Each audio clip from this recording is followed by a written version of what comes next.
Hello there. Good evening. Good evening. Hi, everyone. My name is Dr. Trice Glenn. I am the founder and director of Solace Counseling and Consulting. And welcome to our live event in celebration of our 10th anniversary at Solace Counseling. We are doing a live event every Sunday in the month of September to recognize the anniversary that's going on this month. Solace was founded on the thought of providing holistic mental wellness for others. And so we've created a series called Empower You. And so this is our second Sunday of providing a live kind of topic based discussion with whoever and wherever people come in from. We are live on our YouTube, our Facebook, and our Instagram. So if you're joining us, we encourage you to follow us, to like our page, and subscribe. We'd love to have you continue to be a part of the content that we're going to bring. This month, we are doing several different celebration events for our practice. We are doing two contests this month, and you can visit any of our pages to find out more information about that. One contest is a journal contest where we're going to give away a free journal. So make sure that you visit seeksolacenow.com/anniversary or our Seek Solace Now Instagram page or our Facebook page. Also, we have a contest for a free 1 hour training. Perhaps your organization or your church would like a training, and we do several different leadership trainings. We do wellness trainings, mental health overview, and response trainings. So if that's something you're interested in, also visit our pages and you'll have an opportunity to register for that contest as well. We will announce all the contest winners on our last live this month, which is Sunday, September 29th. So if you've joined tonight, we definitely want to hear from you in the comments. Make sure that you comment. Our wonderful producer, Jada, will make sure that I get your comment and I get a chance to see it. And we definitely want a dialogue. If you have any questions, you just want to shout us out a quick message, definitely feel free to do that. The topic for this week's live is grow up. And I know that connotation might be a little bit off putting, but I want to follow up with the second part of that topic, which is stretching beyond your comfort zone. So often I work with individuals and with groups that are struggling to kind of get from one space to another space, like from one state of being to another state. And so when I talk to people about growth, I often ask, a couple of questions just to orient myself to what it is that someone thinks that they should go grow toward. Most of us in life have always, had a concept of growth. Everything that is living has grown from one state to another. But we're looking today at more of that kind of personal growth. Like, what is it for you that means growing from where you are to where you feel like you're being called to become? Growth is one of those things that often calls to us, either through the situations we encounter, the relationships we're in. There's something, some spirit, some nudging that says there's more that we can become. And so today's topic is basically grounded in that, stretching out of our comfort zone. And for so many of us, we struggle with that at times because it feels really easy when we feel like we think we understand where we are. And although it may not feel like it's where we're destined to be, sometimes we hold on to that comfort zone just as a way of um, being able to manage the uncertainty that comes with growing sometimes. And so today we're going to talk a little bit about growth.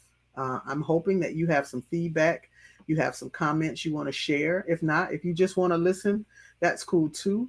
But I definitely want to give us this framework of the fact that there is a positive effect to growing.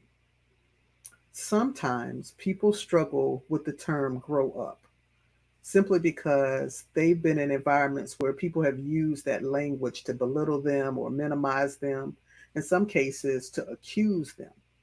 But I'm looking at the notion of growing up as in something that grows up and beyond where they are. Oftentimes you can grow and kind of still stay stagnant. There's some leafy things that grow and they kind of stay linear. But when you are a large stalk, like you're growing higher, that means there's an elevation in kind of who you are. And so we want to talk about what does it take to kind of grow and elevate in the way we think, the way we behave, the way we communicate to others. What will it take to grow?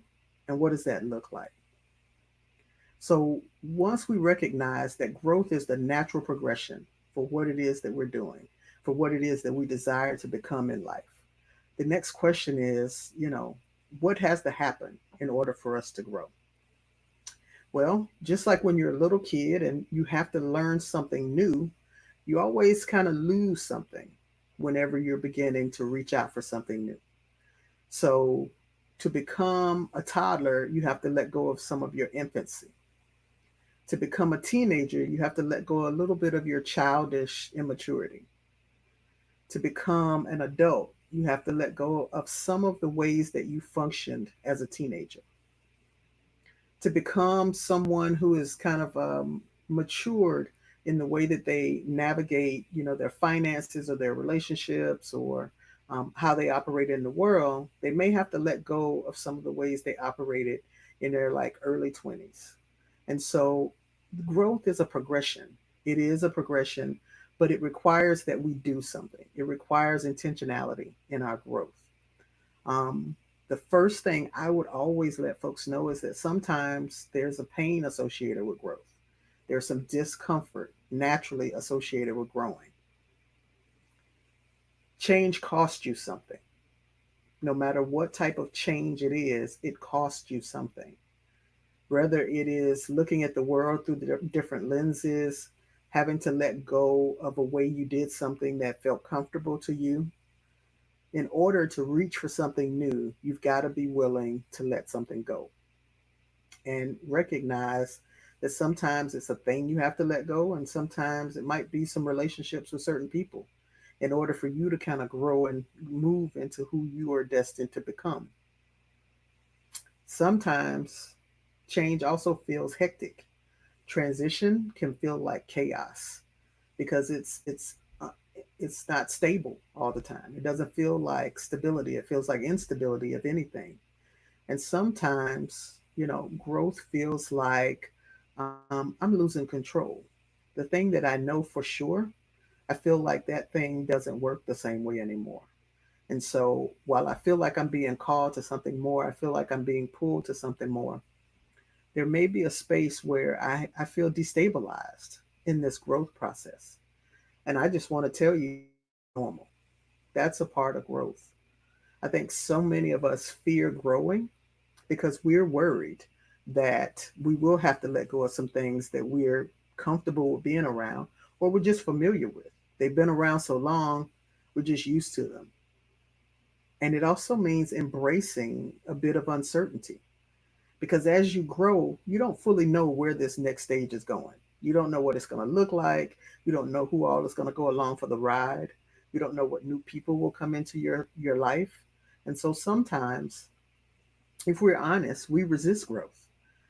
We resist growing in certain ways simply because it feels fearful. It's something that we can't control walking into it. And so sometimes we stagnate. We choose not to grow in certain areas just because it feels uncertain.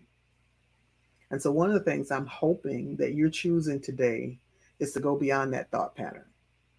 Because when we choose to grow, on the other side of that, there's this new way of being that usually is a breath of fresh air.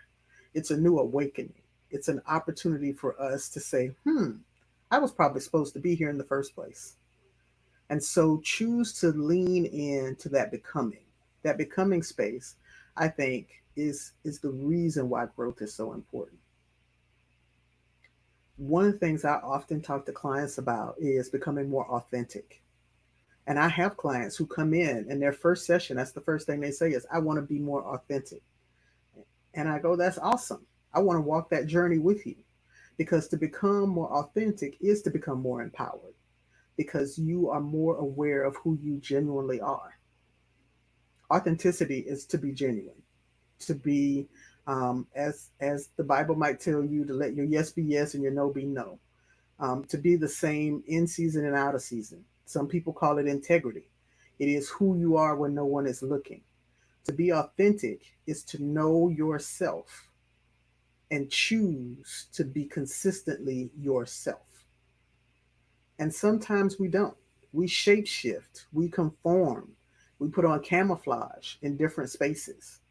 And I understand I work with a lot of professionals who shapeshift at work and become something that fits a work environment. But when I talk to someone about being authentic, it's about if those are your choices in certain cases, recognize that you have the power to choose that and not choose that. Oftentimes, we feel like there are circumstances where we don't have a choice. And to be authentic is to recognize not only do you have a choice, but you have to understand what is the core value in you that's making the choice. And so to be authentic, I want to talk a little bit about this. To be authentic first means to know yourself. You have to spend time with yourself to know you. What are your thoughts? What are your real values?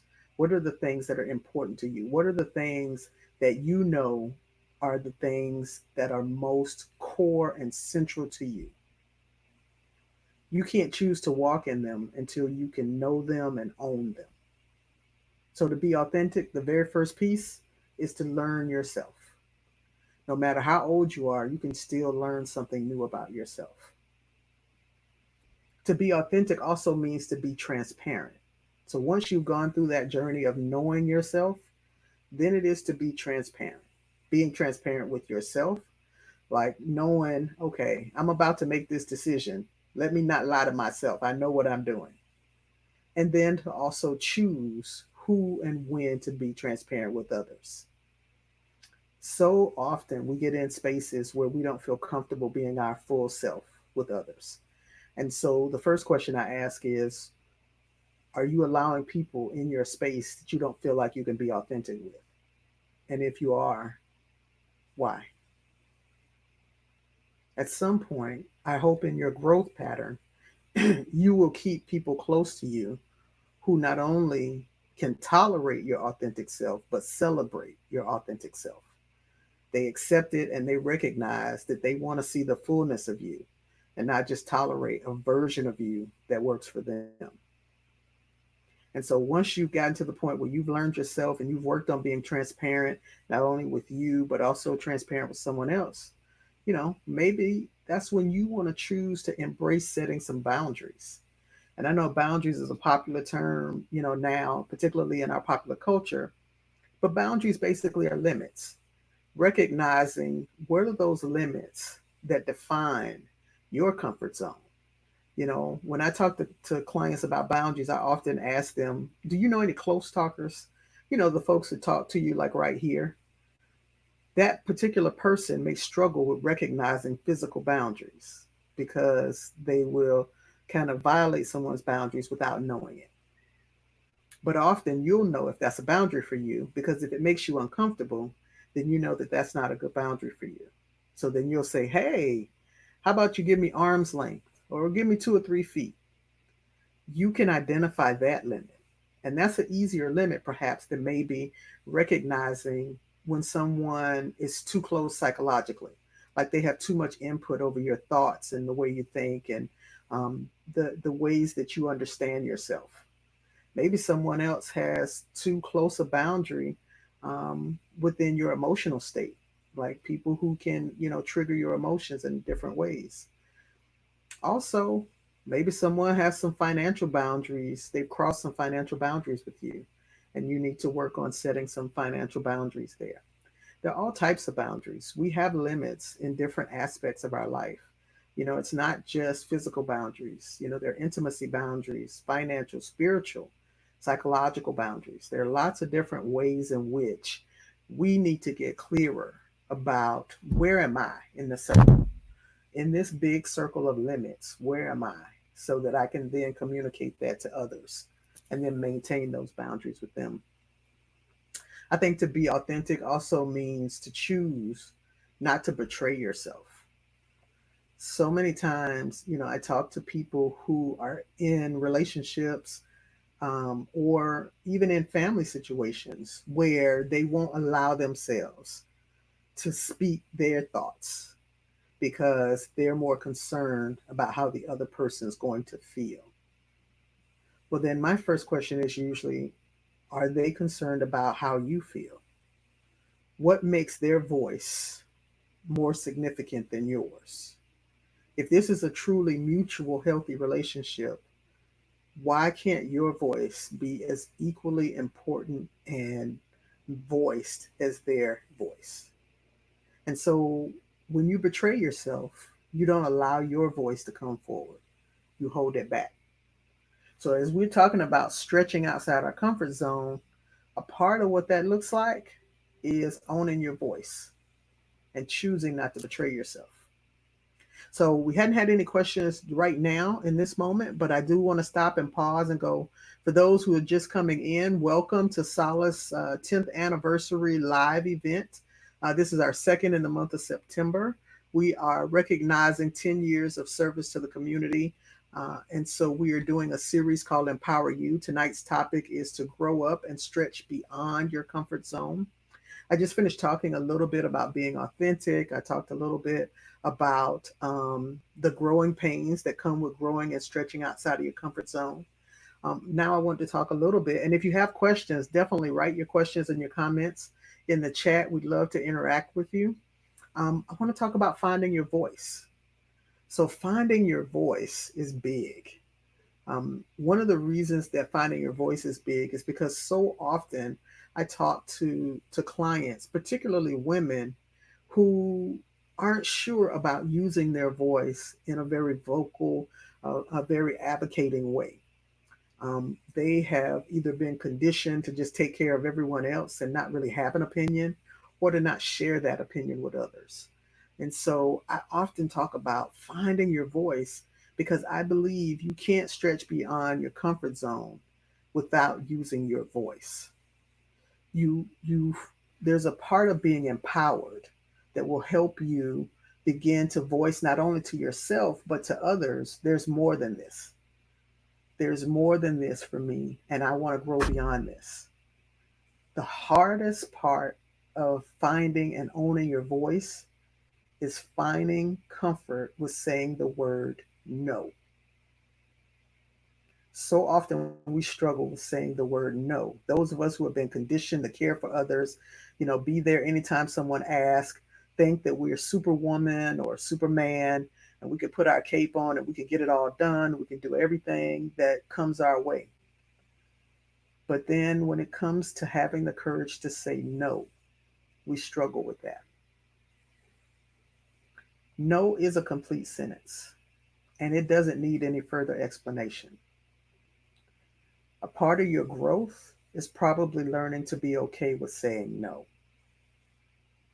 If your fear in saying no is that this person won't see me the same way, or this person won't still love me, or they won't still be here, then once again, ask yourself the question, what makes their voice and their presence more significant than yours? Once again, this is not professional help. This is not me counseling you through something, but I'm just sharing some thoughts and opinions. And my thought and opinion is you are just as valid in relationship as anyone else. And so if there's something that doesn't align with your spirit, it doesn't align with who you are or what you want to do in that moment, say no and let that no be no. The Bible says, let your yes be yes and your no be no. And there's a reason for that, so that you are not kind of double minded. You're not doing something you don't want to do, you resent doing. And now your whole mind and spirit has changed because you said yes to something you really did not want to do, or you felt you weren't supposed to do, but you said yes because you were more concerned with the other person than making sure you were true to yourself. And so a part of our growth is going to mean embracing no when it's necessary. Another thing is being careful with choosing our words. Growing up looks like being very intentional in the words that we use. Oftentimes we get in situations where we're just talking. Something may come up and we're just saying something, or we are even adding information that's unnecessary. We're adding to something that's not beneficial to the conversation, not going to help that other person, and then it's not helping us to hear us say it, but we're just talking. And we can do it. We can just talk a lot.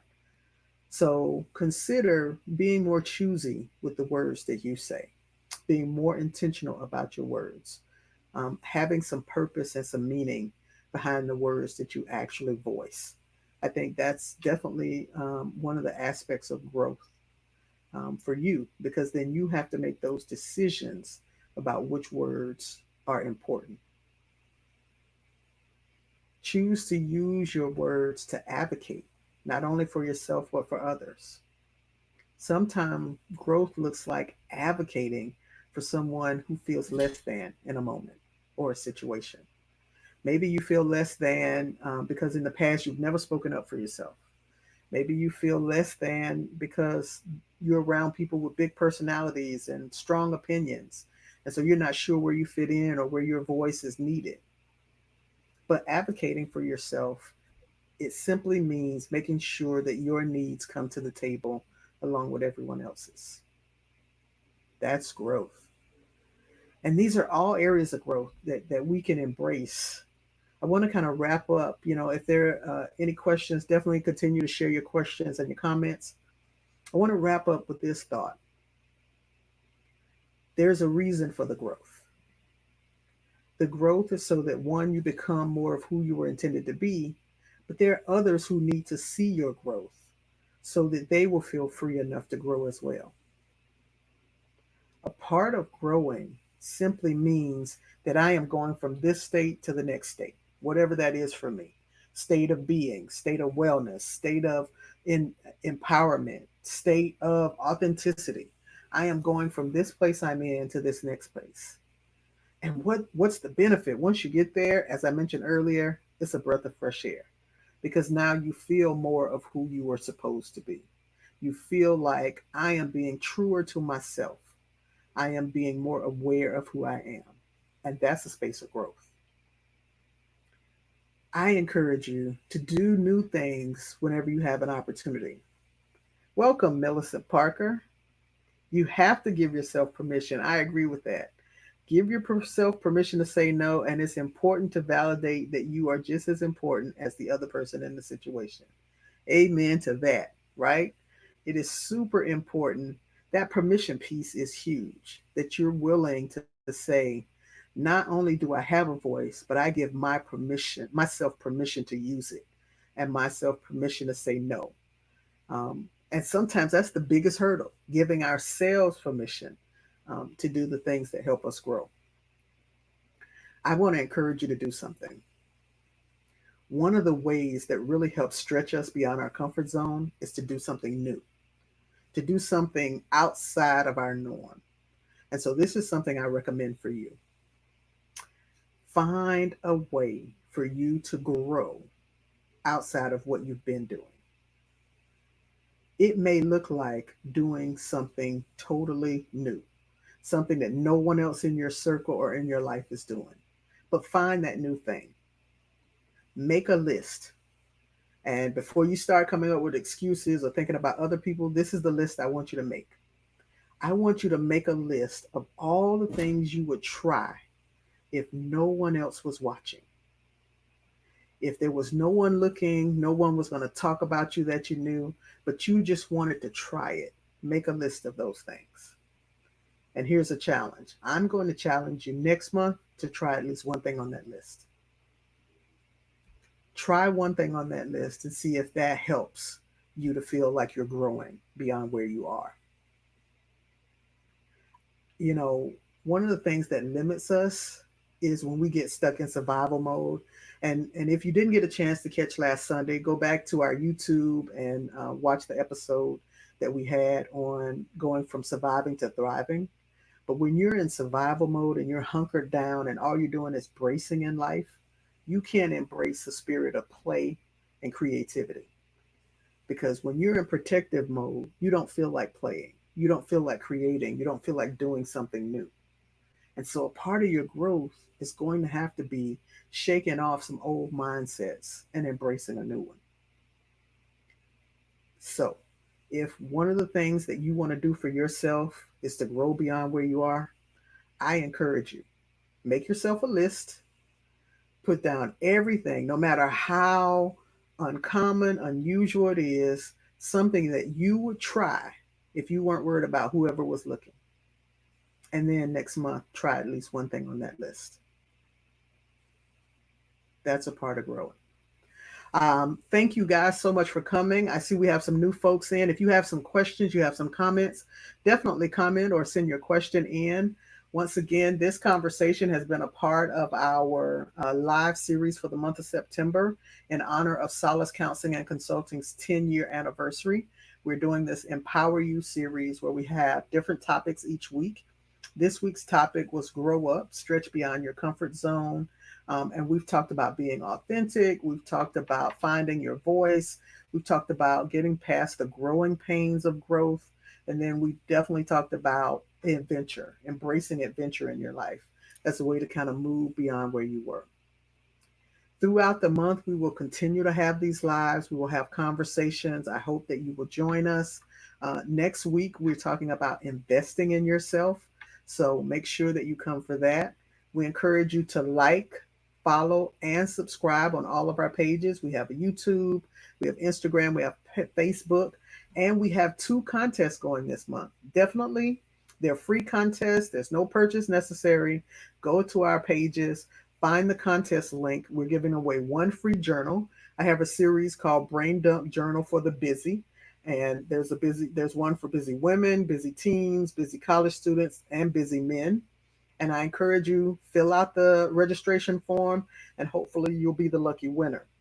Also, we're doing a giveaway for a 1 hour training this month on a topic related to either mental health response or wellness or leadership. So I encourage you to register for that one for your church or your organization.